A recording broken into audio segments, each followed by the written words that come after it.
2부에서 전해드리는 두 번째 안전 리포트, 생활에 유용한 안전 상식 전해드리는 시간이죠.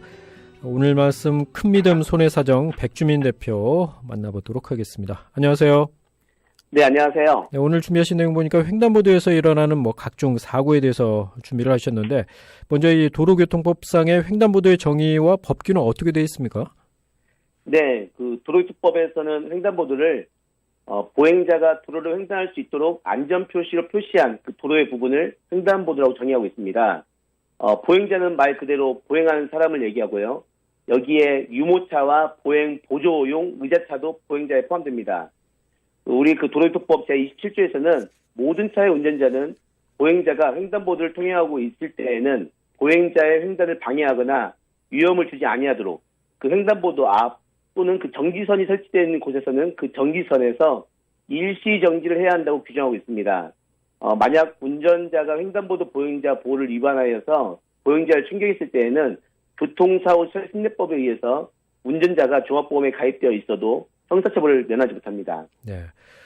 그런데요, 저희가 일반적으로 봤을 때 이 횡단보도를 이제 걸어가시는 분들이 대다수이지만은 횡단보도에서 자전거나 킥보드 같은 거 그리고 또 오토바이 타고 지나시는 분들도 많이 있는데, 네. 이렇게 횡단보도에서 뭘 타고 가다가 사고가 났을 때는 사실 이 보행자에 해당되느냐 안 되느냐 이런 부분들이 좀 중요하게 언급이 되는데 이 부분은 어떻습니까?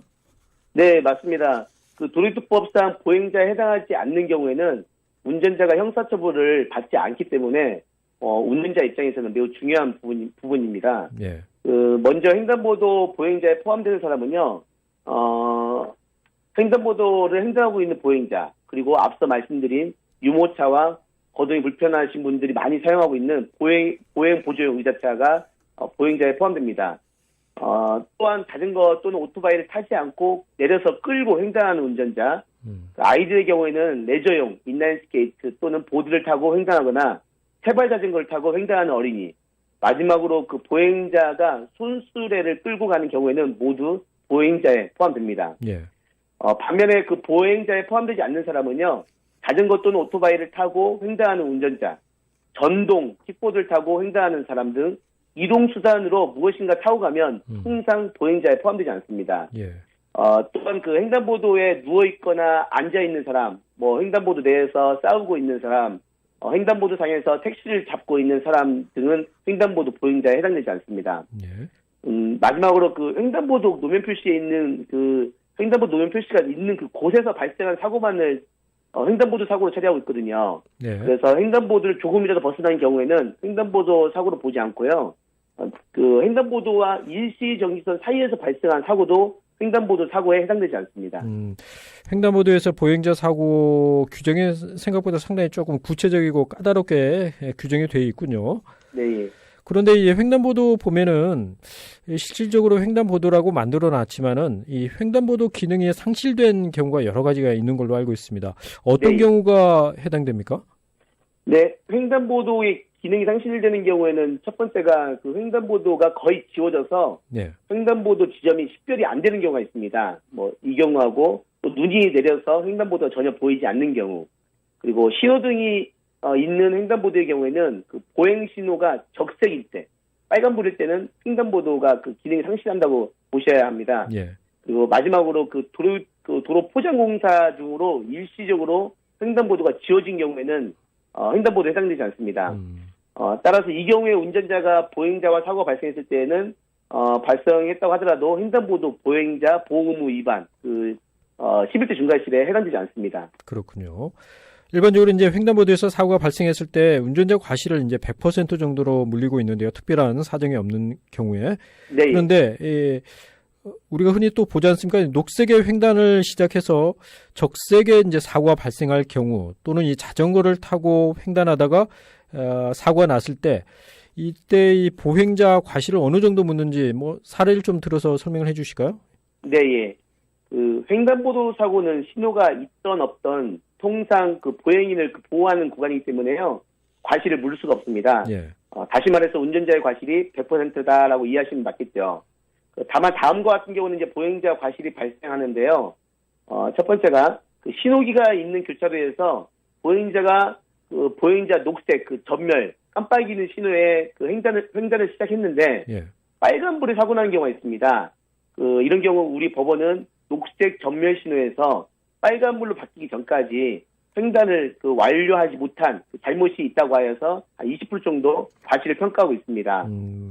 또는 보행자가 아예 빨간불에 횡단을 개시해서 빨간불에 사고 발생했을 때에는 횡단보도 기능이 상실한 상태이기 때문에 이때는 60에서 70%까지 보행자에게 그 과실을 무겁게 물고 있습니다. 예.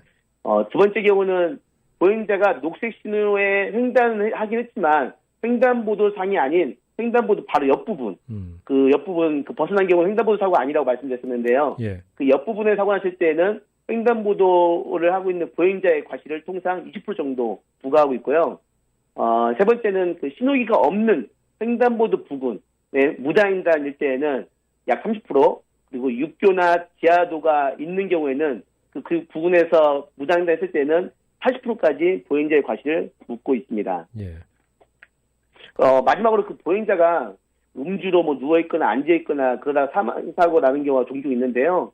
이럴 때에는 그 보행자의 과실을 60에서 70%까지 과하게 물고 있습니다. 예. 횡단보도에서 이제 사고가 났을 때 사례별로 어느 정도 보행자 과실을 묻는지 이게 이제 판례를 통해서 어느 정도 조금 만들어진 거죠. 예. 절대적인 건 아니고요. 예. 네, 맞습니다. 여기에서 이제 노인이면 또 플러스 마이너스 도로가 넓냐 좁냐 이걸 다 가감을 하게 돼 있거든요. 예.